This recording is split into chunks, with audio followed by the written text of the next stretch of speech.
Olá, seja você muito bem-vindo ao Palavra Aberta Especial.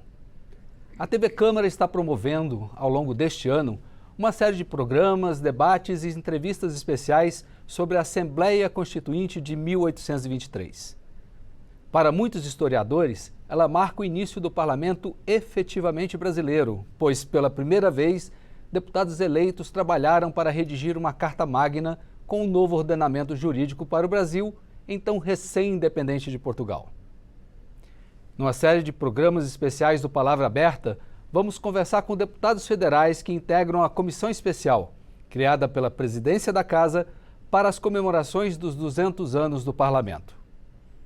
Eu sou William França e no programa de hoje a palavra será do deputado federal Afonso Mota, que representa o estado do Rio Grande do Sul pelo PDT e está em seu terceiro mandato aqui na Câmara.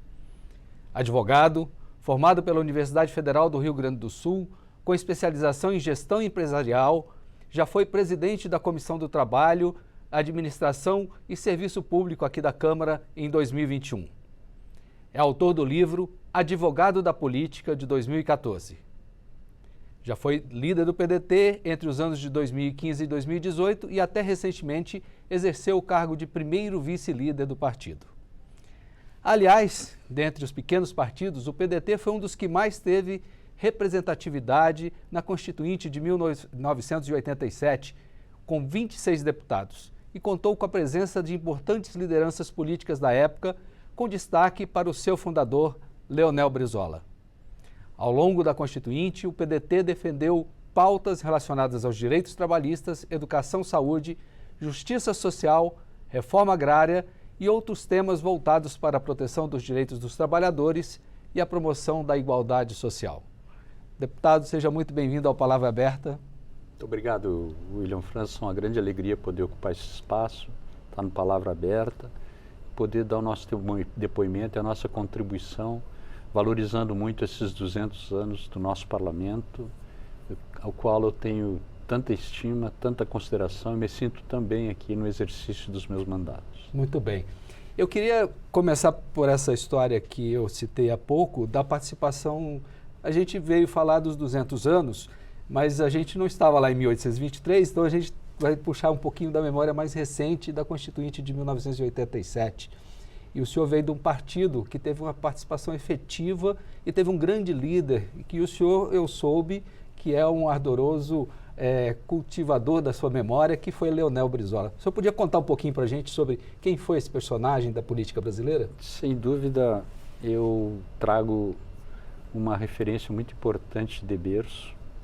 Meu avô, meu pai, meu tio, figuras que sempre acompanharam o Brizola, o Jango, o Getúlio e o trabalhismo em particular. Portanto, as causas do trabalhismo sempre estiveram muito presentes na minha vida pessoal, na minha vida profissional e hoje, sem dúvida nenhuma, aqui no parlamento. Mas o Brizola é uma figura extraordinária. Em primeiro lugar, pela sua convicção em defesa da democracia e do Estado Democrático de Direito. Brizola suportou um exílio depois de uma resistência negociada no ato da legalidade a partir de 61, quando o João Goulart assumiu com um regime presidencialista, parlamentarista, desculpe, e que logo após, né, teve o período de exceção que determinou o afastamento do Jango, o afastamento do Brizola e a permanência de todos esses anos que a gente sabe da circunstância, do significado pessoal, familiar e político de convivência num exílio. E o Brizola, mesmo distante, ele sempre alimentou a causa, né? Principalmente, repito, da democracia e do Estado Democrático de Direito, mas causas da defesa do patrimônio nacional, que sempre foram Ele foi um nacionalista convicto. Causas muito caras. A defesa intransigente da educação, ele, como governador do Estado do Rio Grande do Sul, como governador do Rio de Janeiro, tem uma obra extraordinária na defesa da educação, né? Em primeiro lugar, com o conceito do tempo integral, que agora, de certa forma, começa a ser recuperado, e com a construção de instituições, de estruturas que especialmente garantiam à infância acesso àquilo que é essencial para a formação, né, principalmente aqueles que menos possuem, né, os menos favorecidos. É uma estrutura para que a criança permaneça na escola, não é isso? Para que permaneça na escola. A par disso, nunca desistiu, teve uma participação permanente no debate nacional, não só na formulação da nossa Constituinte, nos grandes debates nacionais, mas no enfrentamento do dia a dia, quando uma voz de oposição, né, uma voz com a trajetória do Leonel Brizola, tinha grande repercussão. Há pouco nós conversávamos informalmente e falávamos do novo momento que vive a comunicação social no nosso país, com as plataformas digitais, com grandes transformações. E o Brizola tinha o poder de fazer as pessoas sintonizarem nas ondas do rádio, né, para levar a sua mensagem, que acabava tendo grande repercussão. Ele era um comunicador nato, né? Era um comunicador nato. Então é com muito orgulho que nós damos seguimento, mas sempre compreendendo o momento que nós estamos vivendo, o desafio. Nós vivemos um grande desafio no nosso país. Está me falando também dentro dessa nossa conversa preliminar do seu grande orgulho de estar como deputado federal neste momento. E o senhor carrega todo esse berço que o senhor lastreou aí agora, não é isso? Sem dúvida, claro, sou um advogado, mas com essas referências eu cheguei aqui no parlamento, já depois não fiz a carreira, gostaria de ter feito, né?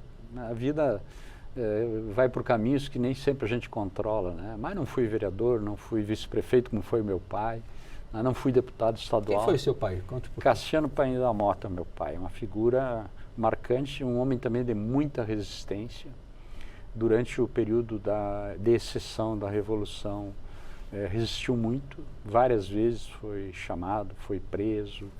E isso também marca bastante assim, o nosso compromisso, né, com a defesa da democracia e do Estado democrático de direito, e a importância da participação política, né? Então, é claro, eu até pela formação jurídica também, né, um pouco a gente acaba tendo gosto pelo conjunto de processos e formulações que funcionam aqui na Câmara Federal, né? Eu sou um ativista, deve ser a terceira ou quarta vez, eu não tenho isso bem claro, que eu sou o primeiro vice-líder da bancada, depois de ter sido líder, com atuação preferencial no plenário. Eu gosto muito do plenário, de acompanhar a pauta do dia a dia, de fazer um debate com a nossa equipe técnica no sentido de preparar as matérias, de fazer articulação com os colegas de bancada. Isso é muito importante no sentido de estabelecer prioridades e definir quem está mais preparado para fazer a defesa de determinado tema no plenário, mas sempre nós acompanhando, sempre a gente procurando também dar a nossa contribuição. O plenário é o coração da casa, né? É o coração da casa. Mas também sou um ativista de comissões, né? Tu falasse que eu presidi a Comissão do Trabalho, Administração e Serviço Público, hoje é uma comissão dividida, mas sempre também, desde o meu primeiro mandato, na Comissão de Constituição e Justiça. Hoje eu sou coordenador da bancada na Comissão de Constituição e Justiça, por onde inicia tudo aqui na Câmara, e que para mim tem também muito significado. Claro, a influência da comunicação social fez com que eu também tivesse uma atuação importante na Comissão de Ciência, então, Ciência e Tecnologia, né?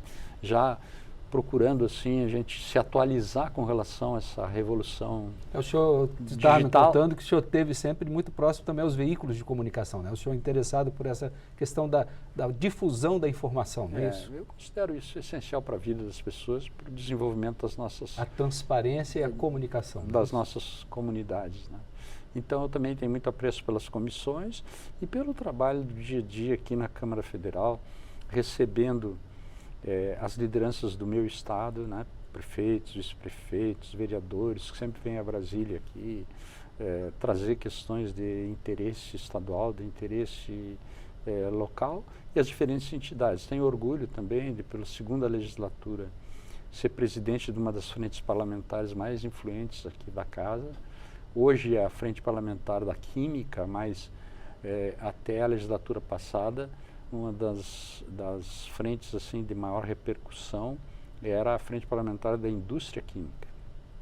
Então, a gente que abrange esse universo todo de fertilizantes, de tecnologia envolvendo a produtividade do campo, não é isso? Muitos defensivos Muito também. defensivos também. Mas nosso propósito é um pouco alinhado com a nossa referência de defesa da empresa nacional. Hoje é um debate importante sobre a questão da competitividade e a gente trabalha muito para que a empresa nacional recupere seu status e tenha condições de competir no ambiente que é global. Essa é uma dificuldade, sobretudo, por favor, essa é uma dificuldade, sobretudo, numa área tão técnica que são grandes conglomerados, empresas multinacionais que atuam nessa área química, né, que a gente tem conhecimento das grandes, são estrangeiras, não é isso? Não, são empresas nacionais que têm um faturamento muito expressivo e tem, entre diretos e indiretos, mais de 2 milhões de colaboradores. É muita gente envolvida, então, né? É um setor importante. Tá. Mas isso é um pouco para falar da nossa experiência. Mas eu queria que a gente aproveitasse o momento aqui para tentar voltar um pouco no tempo. Nenhum de nós teve a oportunidade de estar em 1823, seria impossível, mas assim, é bom da gente lembrar um pouquinho das experiências vividas lá atrás. Aqueles constituintes, diferentemente de hoje, que têm uma estrutura melhor de trabalho, eles foram pioneiros, né? E eles tentaram, aquela constituinte até que avançou em alguns temas, outros nem tanto. Por exemplo, a questão, vamos focar numa questão que envolve trabalho e pessoas, que foi a abolição da escravatura. Aquele tempo não se falou porque era um certo tabu, não é isso? Mas eu acho que, de certa forma, tem 2 temas que foram essenciais para a vida institucional do país. A abolição da escravatura e a proclamação da República. Elas contribuíram decisivamente para a formação de uma mentalidade republicana no país. A formação de uma mentalidade que realmente fizesse com que o parlamento cumprisse com seu papel, ainda com todas as limitações e precariedades, porque o parlamento é a casa das leis, o parlamento é a casa do povo, o parlamento é a casa dos debates, o parlamento é a casa das comissões, o parlamento é a casa do orçamento e da fiscalização do orçamento. E, sem dúvida nenhuma, o parlamento precisa ter o reconhecimento da população. E, até então, nós tínhamos uma visão de império. Sim. A visão de império sempre é autoritária, nunca deixou de ser autoritária. Nunca centrado na deixou persona, né? num grande poder, né? E a partir de 1889, nós começamos a constituir esse movimento que, claro, com idas, com avanços e retrocessos, acabou chegando em 1988, saindo de um período longo de exceção, né? Mais de 20 anos, um período muito delicado do contexto da democracia. Sem democracia e sem Estado democrático ter direito, não dá para falar em parlamento, né? E eu acho que por isso que a gente fala bastante, William, que nós vemos um grande desafio, porque nesse momento, quando há desmerecimento dos partidos políticos... Nesse momento atual agora? Atual. Quando há desmerecimento dos partidos políticos. Quando se repete um fato que é muito importante na vida institucional do país, o presidente é escolhido com minoria, como vem acontecendo. Então, o sistema de governo, nosso sistema de governo, que é o presidencialismo de coalizão, ele nasce precarizado. E não fosse o parlamento, os acordos de coalizão, com todas as mazelas. Eu estou aqui óbvio que passa por mim diuturnamente o conjunto de questões que envolvem os interesses, que envolve, né, só para chegar mais perto da população, a indicação de recursos, que envolve a ocupação de espaços públicos. É óbvio que isso aí está presente. Mas tem uma causa maior, sem a qual não tem sistema de governo, que é constituir a coalizão, que teoricamente deveria ser um acordo para governar. Um acordo, aquele do fio do bigode? Programático. Programático. Ideológico. Programático. Não vamos chegar tanto, porque agora tá ruim de falar em ideologia, né? Tá difícil. Tá difícil. E por isso que a gente tem que ter muita tolerância. Eu tenho uma visão com relação ao parlamento. Em primeiro lugar, aqui no parlamento, a gente convive com muita respeitabilidade. Tem jogo de cena? Todos os dias tem jogo de cena nos corredores, tem jogo de cena nas comissões. Agora está acontecendo esse conjunto de CPIs, que todos os dias tem mazelas de toda a ordem, de um lado e de outro, né? Tem jogo de cena no plenário, mas a essência é respeitar as diferenças e ter respeitabilidade. As exceções são valorizar essa questão que está aí também, né, de tensionamento, de radicalismo, de ódio. Essas são as exceções aqui dentro do parlamento. Na rua tem bastante.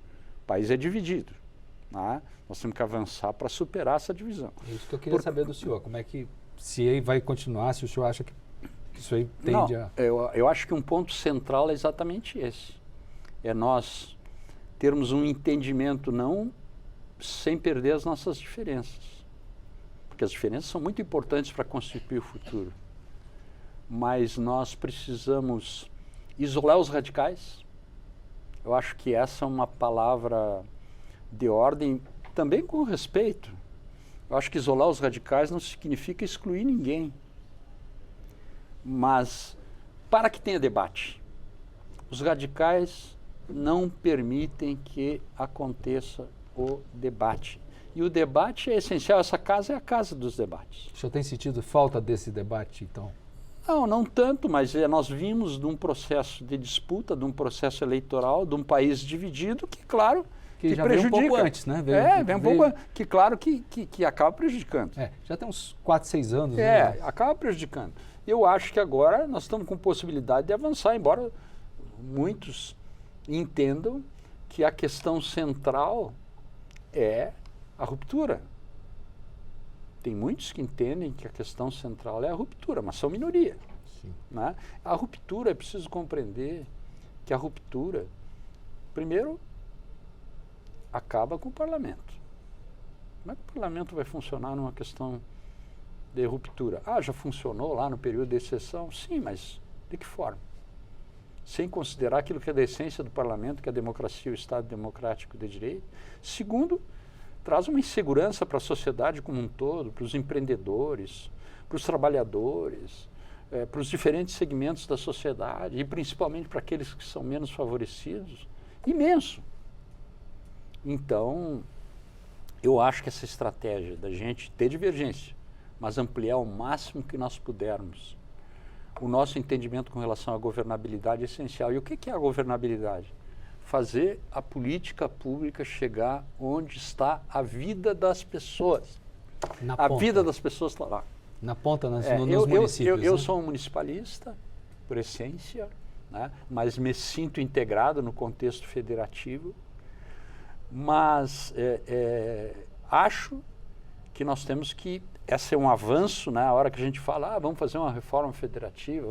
Eu acho que cada vez mais, a gente sabe que não é fácil, que tem uma estrutura, essa estrutura daqui do parlamento, a estrutura do Poder Judiciário, a estrutura do Executivo. Tem uma estrutura que tu não desmancha do dia para a noite, tá? Mas nós temos que ter essa mentalidade, tem que ter governabilidade, tem que fazer a política pública chegar lá, principalmente aqueles que mais precisam da política pública. Quer dizer, hoje, um país como o nosso não tem como ter uma política robusta de saúde pública. Para até tentar diminuir essas desigualdades que a gente sabe que existem. Sem dúvida. E a partir daí, nós caminharmos. Eu acho que tem Tu sabe que o PDT, embora participe da base do governo, né, tem o ministro Carlos Lupe na Previdência, nós atuamos junto à base com uma visão precípua de governabilidade.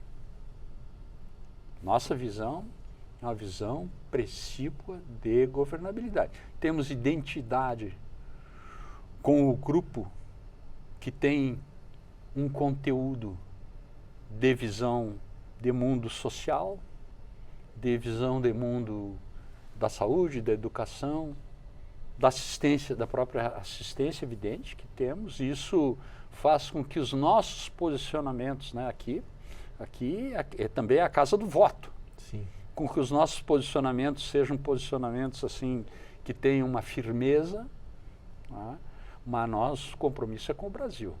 Né? Nós achamos que ainda é tempo dessa casa, né, mesmo que tenha que fazer os ajustes, tenha que formar a coalizão possível, né, dessa casa realmente ter uma visão de país, né, uma visão que garanta a democracia, que garanta a pluralidade. Né? Essa é outra evolução que eu acho quando a gente pensa na Constituinte de 83, né, essa dos 200 anos. 1823. 23, esses 200 anos. Nós tínhamos uma representação, né, na Câmara, no Congresso, então, que não tinha essa diversidade, essa amplitude, essas possibilidades que tem hoje. Né? Veja a evolução, vamos falar só de um tema, porque esse tema é muito presente aqui na Câmara. Nosso tempo já está caminhando para o final, por favor. Muito presente aqui na Câmara, né, a participação das mulheres no Parlamento. Né? Uma evolução extraordinária, muito longe daquilo que a gente acha justo e correto, mas uma evolução muito importante. Deixa para ti então aí, para tu encaminhar. Muito bem. Ok, deputado Afonso, eu gostaria de agradecer muito a sua participação aqui no nosso Palavra Aberta Especial. Tem alguma consideração a fazer? Não, para mim aqui é uma síntese do nosso trabalho, do nosso mandato. É uma síntese de poder ter o privilégio de participar da institucionalidade do país, de poder dar a nossa contribuição e de crença no Brasil. Eu tive oportunidade de viver fora do país, mais de uma oportunidade, e toda essa experiência hoje me diz que o Brasil é o país do futuro. País desorganizado, não há dúvida, precisamos organizar o país adequadamente, mas isso é missão de todos nós. Muito obrigado pela oportunidade. Eu que agradeço a sua participação aqui no nosso programa. Quer saber mais detalhes sobre o que conversamos aqui? Aponte o seu celular para o QR Code que aparece no cantinho da sua tela. Ele vai levar ao conteúdo produzido pela Câmara para marcar os 200 anos do Parlamento. Sobre todas as outras discussões do Parlamento, acesse o nosso portal na internet, câmara.leg.br. Para rever esta entrevista, busque o canal da Câmara no YouTube. Novamente, muito obrigado por sua atenção.